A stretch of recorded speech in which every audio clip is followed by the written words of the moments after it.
In 2012, which is where we are now, it appears to be a foregone conclusion that the new game-changing media in this double election year will be SNS, as accessed through mobile devices such as smartphones and tablets.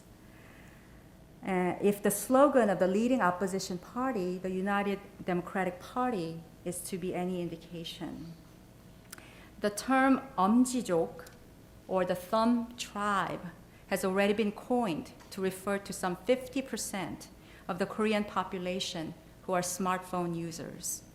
A remarkable number when we consider the fact that smartphones were introduced to Korea almost 2 years after the US and Japan. And there's a complex sort of media industry-related story behind that too, why the smartphone technology was in the initial stages suppressed in Korea by the corporate interests. But at any event, once it entered, it took over the country very fast.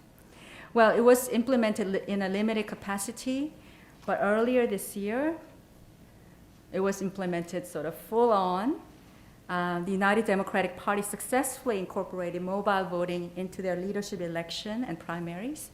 And despite some irregularities in registration and much publicized instances of abuse, the implementation of mobile technology was considered a huge success, attracting almost 650,000 non-party members to participate in the election, the highest participation rate ever for the party. And the election was hailed as a truly popular election. Another notable statistic was a marked increase in participation by those in the 20 to 30 age group. The podcasts. Well, driving, I would argue, this revolution and politicizing the 20 to 40 demographic is a phenomenon of political podcasts. As a statistic that I discussed earlier suggests, South Korea is 5th in the world in Apple podcast downloads. There has been a veritable deluge of political podcasts in the past half year alone.